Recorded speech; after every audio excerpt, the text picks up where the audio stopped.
বর্তমানে বাংলাদেশে হাইপে থাকা একটা ট্রাভেল ডেস্টিনেশন হলো টাঙ্গুয়ার হাওর। হাইপে থাকার যথেষ্ট কারণও আছে। এখানে আসলে এমন কিছু ইউনিক সৌন্দর্য উপভোগ করা যায় যা বাংলাদেশের আর কোথাও পাওয়া যায় না। 126 বর্গ কিলোমিটারের এই হাওরটি বাংলাদেশের দ্বিতীয় বৃহত্তম হাওর। এখান থেকে পাওয়া যায় মেঘালয়ের অসাধারণ ভিউ। হাউসবোটে করে ঘুরে দেখা যায় এই হাওরের অনেকগুলো জায়গা। কাদম্বরী হাউসবোটে করে আমি ঘুরে বেড়িয়েছি হাওরের বুকে। ওয়াচ টাওয়ারের পাশে আধাডুবো গাছগুলোর মাঝে পানিতে ঝাপাঝাপি করতে বেশ দারুণ লাগে। এখানে দেখা যায় ভাসমান কিছু গ্রাম, যাদের চলাচলের মাধ্যম এই ছোট ছোট নৌকাগুলো। বাংলাদেশ ভারতের বর্ডারে অবস্থিত মিঠাপানির এই কূপটি এই এলাকার মানুষের খাবার পানির একমাত্র উৎস এটি। পাশে রয়েছে পাথরের ভেতর থেকে আসা এই পানির ধারা। বরফের মতো ঠান্ডা পানিতে গোসল করার অনুভূতি অসাধারণ। উপরে গেলে দেখা যায় বড় বড় পাথরের সমাহার। নীলাদ্রি লেকের চারপাশে সবুজ পাহাড়, পাথরের টিলা আছে। নৌকায় চড়ে ভ্রমণ করা যায় এখানে। সূর্যাস্তের সময় অনেক সুন্দর লাগে এই লেকটিকে। শিমুল বাগানের সৌন্দর্য এক এক ঋতুতে এক এক রকম থাকে। বর্ষায় থাকে সবুজে ঘেরা,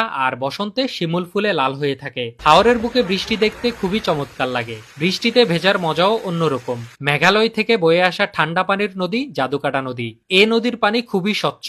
এখান থেকে মেঘালয়ের পাহাড়গুলো এত সুন্দর লাগে যা মেঘালয়ের মানুষ নিজেরাও দেখতে পায় না। এই সৌন্দর্য শুধু বাংলাদেশ থেকেই দেখা সম্ভব।